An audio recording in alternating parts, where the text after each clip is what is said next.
Going to be talking about the tentative nature of science. Tentative meaning it changes over time. So let's go back a long time ago. Think about the science that was known by ancient Hebrews who lived, east of the Mediterranean Sea in what we now call the Fertile Crescent. And this was before Judaism, before Israel. This was the ancient Hebrew people who were wandering around. What did they think about the earth, the world, the things that they saw around them? They pictured the universe to be what they could see. And when they wrote about it and read their scriptures, they pictured the earth this way. There was an ocean all the way around from under the earth to above the clouds. And when it rained, there was an opening in this firm, solid dome that the sun and moon and stars were embedded in. And there were fountains to the deep and pillars of the earth. So this was their model. This was their model, their scientific model. And they could use this model to explain the things they saw around them. And it worked for them. This model worked for them. They thought that the whole earth was just the edges of what they had explored, the edges of their current maps. They really had no idea the earth was a globe, and you can't blame them. How would they know that? And now let's fast forward from the ancient Hebrews to Europeans in, say, 1650. What did they know about the natural world around them? Well, for one thing, they thought that plants got all of their mass from soil. They did not have the ability to know about invisible gases or invisible water vapor or photosynthesis. There was absolutely no way they could have known that. So they thought plants got their mass from the soil. They also thought that things spontaneously generated. There were books with recipes for how to make mice, frogs, worms, flies. You would mix sweat with a dirty t-shirt and some hay. Or there was this mythical, mysterious plant that would drop seeds that turned into fish. They had no idea how things reproduced, and you can't blame them for taking what they saw and inferring that that's how things happened. It wasn't until, say, 1674 that Anton van Leeuwenhoek invented a microscope and could finally see things that no one had ever known existed. We didn't know microorganisms existed until after this 1750 date. People back then didn't even know what parts of a flower were for. They did not even understand plant reproduction. And you can't blame them. They weren't doing experiments, and they didn't have microscopes. And a lot of what goes on with fertilization is something that we can't even see. At that time, they thought that corals were living rocks. Why can't rocks live? I mean, they did not have a clue that corals were animals that grew. And the fuzzy things in the sky at night that we now see with our newest space telescope, they had No clue, absolutely no clue that these fuzzy things were entire galaxies. How could they? There's no way they could have known that. They didn't have thermometers or temperature scales. They didn't have biology as a study. And they thought diseases were caused by bad smells. So if you covered up your face to keep a bad smell from getting in, you wouldn't get sick. Their model worked for them. Stay away from bad smells, you will not get sick. That model was working for them. There was no way of knowing about bacteria, microorganisms, viruses. What was life like in 1650?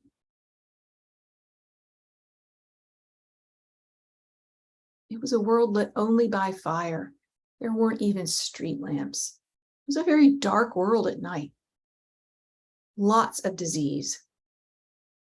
And diseases that could not be explained. And let's not forget, in 1650, what was going on around the world. Tens of millions of people being enslaved and taken around the world. It was a brutal time. There was no formal education unless you were wealthy. And there was no travel unless you were wealthy. And even if you could travel, it was a 5-mile-an-hour travel. And the driver had to pay to use the roads. And if you were sick, you had to go to a barber. And you probably didn't live past the age of 35. And in 1650, this is what the world looked like in Alabama. It was inhabited by Native people. It was a long time ago.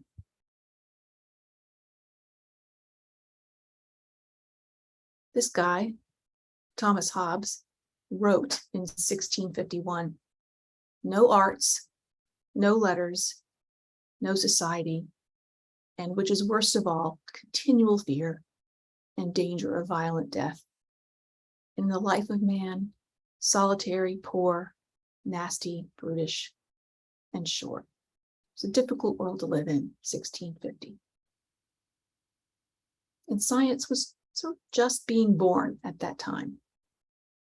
One of the most ancient of scientific questions was, how old is the Earth? And this was a question that was being asked in 1650. And this man, John Lightfoot, and this man, James Ussher, decided to try to estimate the age of the Earth based upon a Hebrew genealogy of births and deaths. What else could they have used? You can't blame them. There was nothing else that existed that could have been used to estimate the age of the Earth. So they looked at the genealogy record of births and deaths. And Ussher said it was on October 23rd, 4004 BC that the Earth was created. And Lightfoot said it was near nightfall in September in 3929 BC. So that was the first, estimation other than the Hebrew calendar, which was very similar year. And it stayed that way for a long time. So from 1650 until 1778, so over 100 years later, there was finally some science used and not, genealogical addition. Georges Louis Leclerc, a Frenchman, actually did an experiment. He created a small globe that resembled the Earth. He heated it up, and then he measured how quickly it cooled. And based on how quickly it cooled, and assuming that the Earth was hot in the beginning, he said the Earth is 75,000 years old. And this was hugely controversial. And the university like the first university of Europe, the Sorbonne in France, forced him to retract this claim because it was so controversial. Everybody at that time, even at universities, believed that the Earth was as old as Usher and Lightfoot said, by adding up the genealogy in the Hebrew scriptures. So this science was controversial, but it was followed by another scientific model. So the model of a cooling globe was created by, supplanted by a model of an eroding globe. So by looking at the way things erode in our time, Charles Lyell, Scottish geologist, took that back and speculated that the Earth was more than 300 million years old. He said that it changes so slowly that we can't see it change. But by adding up the tiny changes we can see, he said that Earth is extremely old. And by this time, the scientific community and the community in general was willing to be open to this possibility. And this encouraged more scientific explanations rather than supernatural ones like spontaneous generation, diseases caused by bad air, stuff like that. So it was encouraging more scientific explanations of natural phenomena. And then this guy comes around in 1841, John Phillips. He was raised by his brother-in-law, William Smith. His parents died when he was young. And he and his sister, who worked with him, were looking at fossils around the world.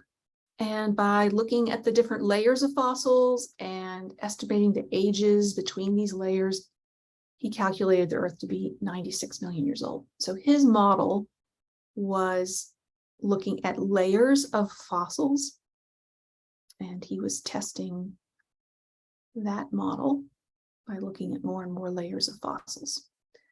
96 million year old estimation. 1862, this English guy calculates millions of years old again, and his model was in similar, cooling Earth. So similar to the guy above who, got a model of the Earth and heated it up and looked at how it cooled. He also estimated the rate of cooling and got it at millions of years old. But he did not know anything about radioactive decay and how that heats up this Earth as it's cooling. And he had no idea about convection and how that would maybe change the way we think about things heating and cooling. So his model was flawed because he didn't have all the information. And then here comes this guy. He's very stern looking. And this guy, also very stern looking. Hermann von Helmholtz and Simon Newcomb independently calculated, 20 million years. And their model was looking at the amount of time needed for the sun to change its diameter.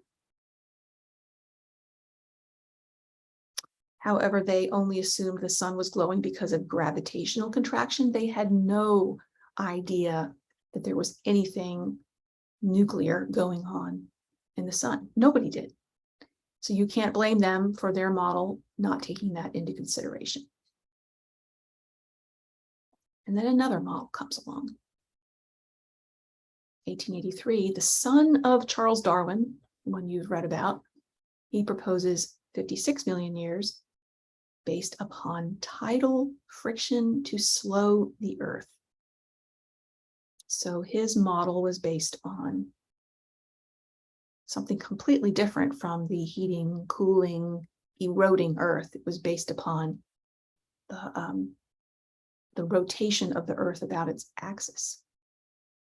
So all these estimations were created from models that were analogies. They weren't really analyzing anything in the Earth. It was like, if the Earth was doing this, then that would happen. And this guy comes along. Henri Becquerel discovers radioactivity, and they were found to produce heat. And that really threw everyone for a loop who was using the cooling rates of Earth in order to estimate age. And this guy, let's see who he is, 1899, John Joly, also inferred, 100 million years. But this model is based on the saltiness of the ocean. Like looking at the rate that a body of water would get saltier today, he says based on that, the Earth has to be 100 million years old in order for it to have the amount of salt it has today. So completely different model. You recognize him from your science textbooks, Ernest Rutherford. So he's looking at radioactive elements. He's looking at radium, and he's looking at alpha particles that are produced when radium decomposes. And alpha particles are, basically helium. And he's measuring the amount of helium in rocks. And he's using that in order to estimate the age of the Earth. But his model was erroneous as well because he didn't consider that helium can escape out of a rock. So we needed someone to maybe use radioactivity, but something that happens within a rock, but there's no helium escaping. So this guy comes along, 1905, Bertram Boltwood, and he's looking at lead. He suggests that uranium is converted into lead when it decays. Radium decays into uranium and then into lead. And he gets some rocks and he uses that knowledge to date them. And his numbers are, widely different from each other, but it's millions of years old. But he didn't know about thorium, and his rocks contain thorium. So his model was also incomplete because he didn't use all the information that we know today about radioactive elements in rocks.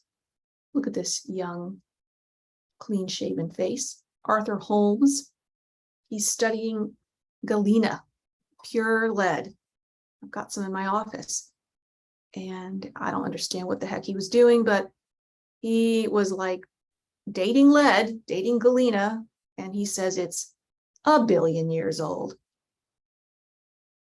But his model also was flawed because something about lead can be in there. All right, so at this point, around this year, see, when was this guy alive?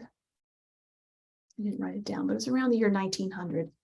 The National Research Council and of the National Academy of Sciences decides, let's put our best scientists together into a committee to figure out how old the Earth is. We've got all these different numbers. Let's find out for sure how old it is. This group used radiometric dating, and they used all different kinds of techniques with different rocks. In 1953, in Arizona, there was a crater created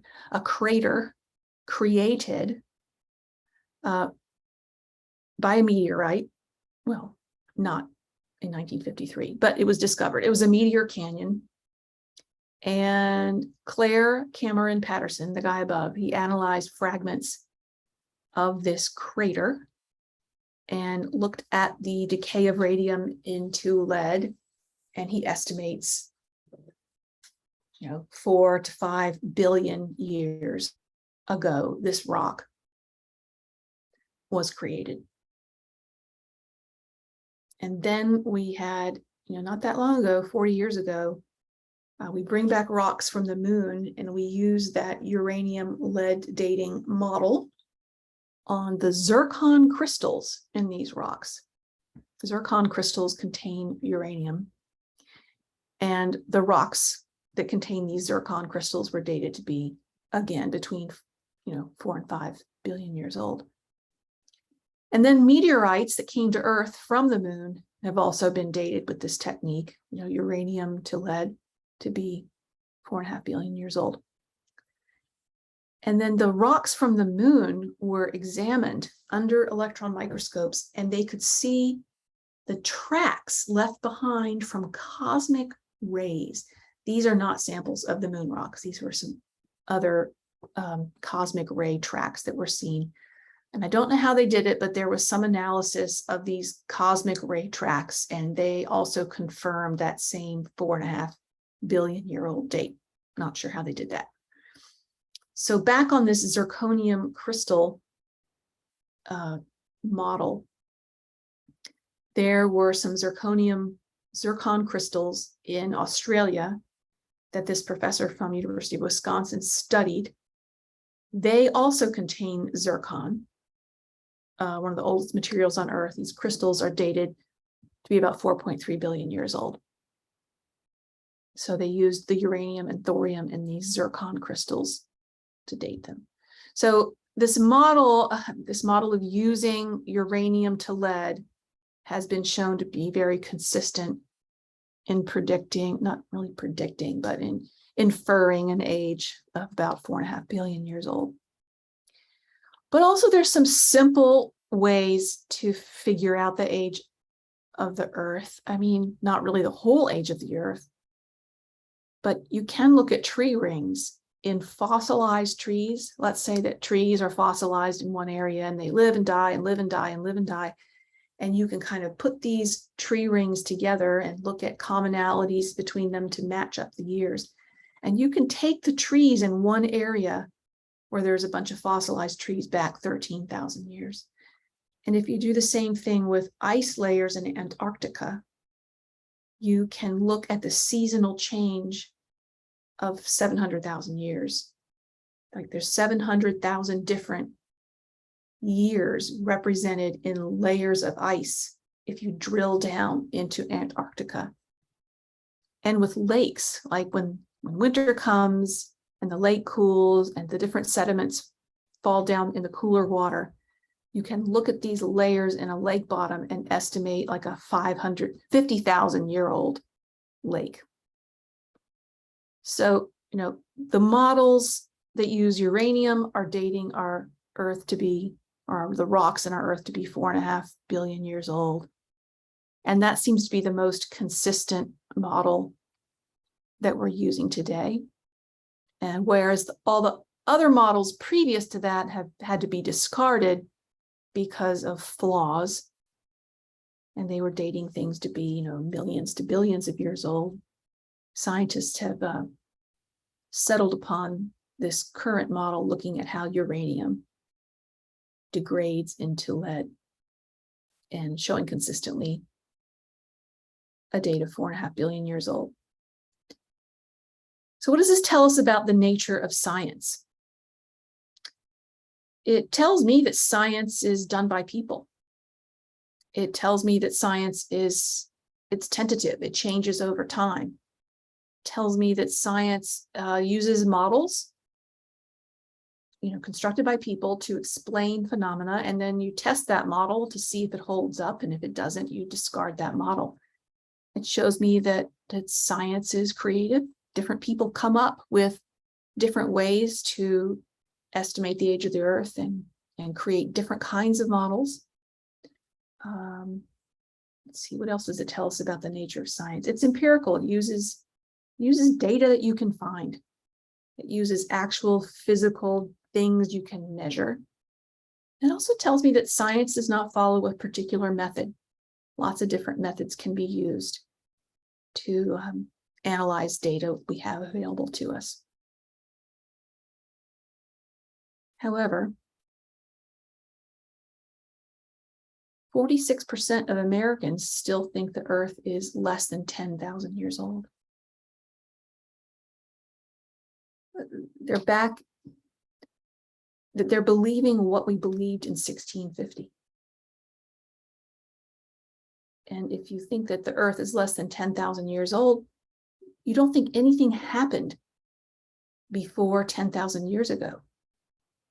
It means The Native Americans did not migrate across the Bering Strait 12,000 to 20,000 years ago, like archaeologists think. That means the North American continent and the European continent were never touching. So the fact that there are fossils on both sides that are the same is a coincidence. It means that fossil fuels didn't come from fossils. It means that they just appeared 10,000 years ago. It means that these glacier cores showing 100,000 years of seasonal changes were wrong. It means that the scientists and anthropologists and archaeologists and historians who've come up with all these ideas are wrong. So this 46% of Americans, what do they think about science?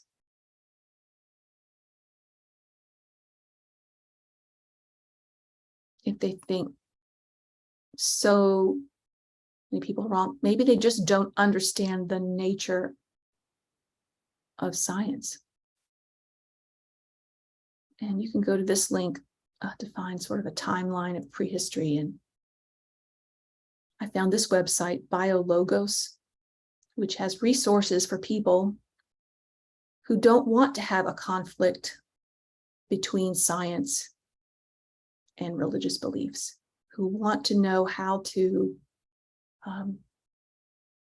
live with both of those ways of knowing without them contradicting each other. So I would encourage you to go to this website if you're struggling with the idea that scientists aren't wrong and that the data aren't lying and tricking us into thinking something that isn't true.